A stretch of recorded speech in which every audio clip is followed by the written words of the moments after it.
Bonjour à toutes et à tous, je suis Benjamin Glussot et je suis ravi de vous retrouver pour revenir sur l'évolution des marchés financiers au cours du dernier trimestre et surtout sur les choix et orientations que nous avons privilégiés pour le fonds Portzamparts Opportunité ISR.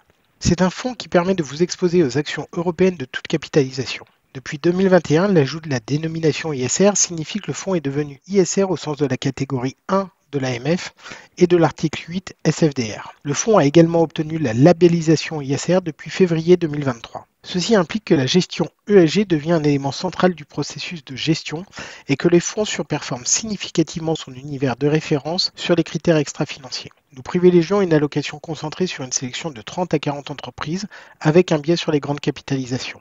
Le processus de gestion repose sur trois piliers fondamentaux. Nous utilisons une approche quantitative basée sur le momentum des cours de bourse et les apports de la finance comportementale. Notre objectif est de mieux appréhender les dynamiques de long terme qui animent les marchés financiers afin d'adapter la structure de nos portefeuilles en fonction de leurs évolutions. En parallèle, nous réalisons une analyse financière et extra-financière des entreprises, ce qui implique des rencontres régulières avec les dirigeants d'entreprises. Le dernier trimestre de l'année 2023 s'est terminé sur un léger sentiment d'euphorie puisque l'Eurostoxx Net Return a progressé de 7,7%, dont 11,5% sur les 2 derniers mois. Rétrospectivement, le mois d'octobre démarrait pourtant de la plus mauvaise des façons. Multiplication des tensions géopolitiques, avec l'attaque d'Israël sur le Hamas, montée des tensions commerciales sino-américaines et un discours des banques centrales bien ancré. Des taux plus élevés pour plus longtemps. Pourtant, le sentiment a évolué tout au long du mois de novembre. Progressivement, l'idée que le cycle du resserrement monétaire venait de s'achever s'est répandue en raison notamment d'un ralentissement plus fort de l'inflation du côté des États-Unis. La réunion du mois de décembre de la Fed marque donc clairement un tournant dans la politique monétaire. M. Powell a déclaré que la première baisse de taux pourrait intervenir avant même que l'objectif de ramener l'inflation à 2% ne soit atteint. De son côté, la BCE s'est montrée beaucoup plus prudente, mais a tout de même indiqué que le pic du resserrement monétaire était probablement atteint. Cette séquence des banques centrales marque donc un véritable point d'inflexion sur les marchés financiers. Les rendements des taux à 10 ans allemands et américains se sont détendus de plus de 100 points de base en l'espace de 6 semaines. Dans le même temps, les indicateurs économiques du côté américain continuaient de se montrer robustes. Le marché de l'emploi se montre toujours aussi solide et les indicateurs avancés que sont les PMI et ISM se sont légèrement redressés. En revanche, du côté de la zone euro, la situation demeure plus fragile. L'économie se contracte de plus en plus, comme en témoigne la baisse de la production industrielle allemande ou la baisse des PMI français, passée de 47,8 au mois de novembre à 46,7 en décembre. Ces éléments laissent penser que le début de l'année 2024 marquera l'entrée en récession de la zone euro. Pour leur part, les marchés d'actions ont préféré voir le verre à moitié plein en se concentrant sur les perspectives de la fin du cycle de resserrement monétaire. Après une phase d'aversion au risque de plus d'un trimestre, la sous-exposition globale aux actions a engendré un fort rebond de l'ensemble des marchés. Dans cette phase de forte baisse des taux longs, le secteur de la technologie a été l'un des principaux gagnants, notamment les entreprises liées aux semi-conducteurs. Le creux de la demande a probablement été atteint au cours de l'été 2023 et les acteurs du secteur sont désormais tournés vers 2025 qui sera une année de forte évolution technologique. ASML Holding, qui a progressé de 21%, bénéficie de l'accélération des commandes de la part de ses clients chinois en amont du durcissement des règles d'exportation imposées par les États-Unis. Par ailleurs, le temps de livraison long de ces produits, jusqu'à un an, en fait un des acteurs qui devrait bénéficier le plus rapidement de la reprise de la demande.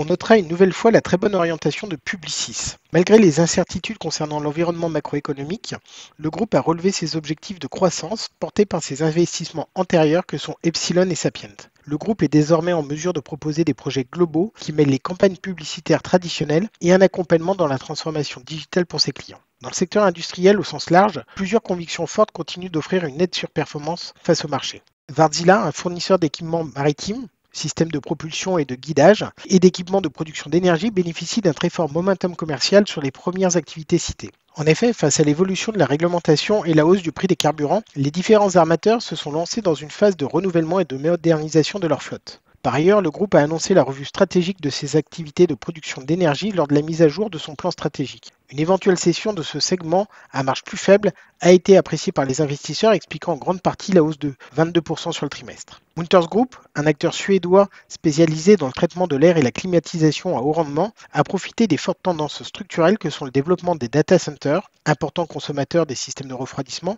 et des batteries électriques, notamment à destination de l'industrie automobile. Cette dernière activité nécessite un niveau d'humidité maîtrisé. Le groupe continue d'engranger les commandes de taille importante, ce qui permet d'offrir une visibilité de près d'un an sur l'activité, justifiant ainsi une nouvelle hausse trimestrielle de 16%. Ce regain d'appétit pour les actifs les plus risqués s'est nécessairement accompagné d'une sous-performance des acteurs les plus défensifs tels que Thales. Le groupe spécialisé dans les métiers de l'aérospatiale et de la défense souffre notamment de l'absence de nouvelles commandes concernant l'avion militaire Rafale.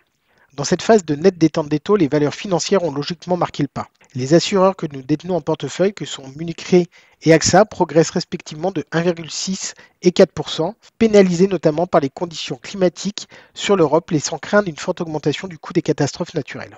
Enfin, le groupe pharmaceutique Sanofi a largement déçu la communauté financière en coupant drastiquement ses objectifs de croissance et de bénéfices à moyen terme en raison de l'augmentation des investissements en recherche et développement afin d'améliorer le pipeline de produits. Cette option jamais évoquée lors des réunions investisseurs a fortement déçu, affectant encore plus la confiance prêtée au management. Ainsi, nous avons choisi d'arbitrer notre position au profit de Novo Nordisk. La valorisation est certes exigeante, mais le groupe danois offre une forte visibilité sur la croissance à long terme avec ses traitements pour lutter contre le diabète et l'obésité. Du côté des choix de gestion, nous avons souhaité accroître notre exposition au cas d'investissement de qualité qui réunissent les critères suivants. Solidité financière avec un endettement maîtrisé, des acteurs qui opèrent sur des secteurs avec une concurrence limitée et de fortes barrières à long terme. Ainsi, nous avons entré Safran en portefeuille afin de compléter notre exposition au marché de l'aviation civile. Les carnets de commandes ont atteint des niveaux records chez Airbus et Boeing. Les problématiques de la supply chain sont clairement derrière nous et le nécessaire renouvellement de la flotte mondiale offre une forte visibilité. Du côté des valeurs technologiques, nous avons également ajouté Dassault Systèmes, leader mondial des logiciels d'optimisation des process de production, qui renoue avec la forte visibilité sur la croissance du chiffre d'affaires en raison du succès de la 3D Experience.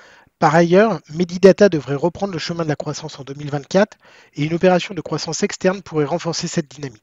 Enfin, Wolters Kluwer, fournisseur d'informations, de logiciels et de services à destination des professionnels de la santé ou des juristes, devrait profiter des apports de l'intelligence artificielle afin de proposer des outils plus personnalisés et par conséquent mieux valorisés, favorisant ainsi la progression de la rentabilité. Du côté des ventes, nous avons soldé notre exposition en Moncler qui devrait pâtir de la normalisation des rythmes de croissance comme toutes les valeurs du secteur du luxe. Edenred, spécialiste des solutions de paiement pour les professionnels, a été vendu en raison de l'émergence du risque réglementaire après l'intervention de la ministre Olivia Grégoire. Cette dernière a indiqué qu'un plafonnement des commissions était une possibilité.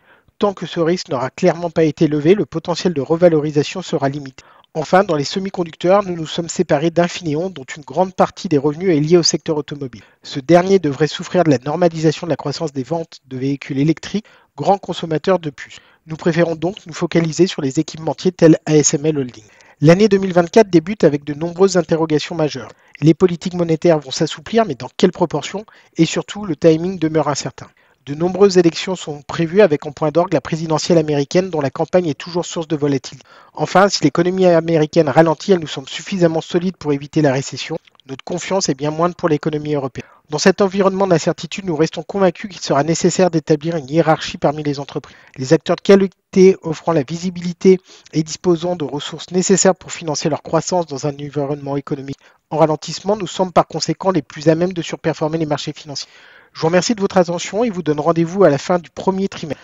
L'équipe commerciale et de gestion se tiennent à votre disposition pour vous apporter les compléments d'information que vous jugerez nécessaires. Ce podcast réalisé par Port en Part Gestion est à destination d'une clientèle professionnelle. Il a été enregistré uniquement à titre d'information et ne constitue donc pas une incitation à investir ni un document contractuel. Les opinions émises dans ce podcast reflètent un jugement au jour de son enregistrement et sont donc susceptibles d'être modifiées à tout moment sans préavis. Les données chiffrées utilisées par Port en Part Gestion proviennent de sources qu'elle estime fiables. Toutefois, Port en Part Gestion ne saurait être tenu responsable de toute décision prise ou non sur la base d'une information contenue dans ce document, ni de l'utilisation qui pourrait en être faite par un tiers. Pour plus d'informations, connectez-vous sur www.portsenpartgestion.fr. Merci